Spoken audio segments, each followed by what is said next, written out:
بسم اللہ الرحمن الرحیم۔ آج ہم بات کریں گے ایک خطرناک بیماری کے بارے میں جس کا نام ہے ہیزا۔ ہیزا دراصل ایک آنتوں کا انفیکشن ہے جسے میڈیکل زبان میں کلوریا کہا جاتا ہے۔ یہ بیماری زیادہ تر گندا پانی پینے یا آلودہ کھانا کھانے سے ہوتی ہے، اور اگر بر وقت علاج نہ کیا جائے تو جسم میں پانی کی شدید کمی پیدا ہو سکتی ہے۔ ہیزا کی کیا علامات ہے؟ اگر کسی شخص کو بار بار پانی جیسے دست لگے، بار بار کھے آئے، شدید کمزوری اور چکر ہو، بہت زیادہ پیاس لگے یا آنکھیں دس جائے اور جلد خشک ہو جائے تو یہ ہیزا کی علامت ہو سکتی ہے۔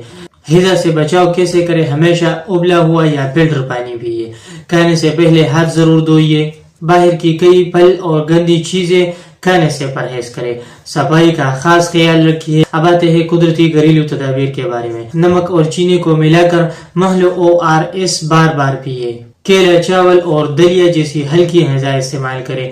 دہی کا استعمال آنتوں کے لیے مفید ہوتا ہے۔ اب آتے ہیں قدرتی علاج کے بارے میں۔ الحمدللہ خدیجہ یونانی دواخانہ میں ہیزا، دست، کمزوری اور معدے کے مسائل کے لیے قدرتی جڑی بوٹیوں سے تیار شدہ مؤثر نسخے موجود ہیں۔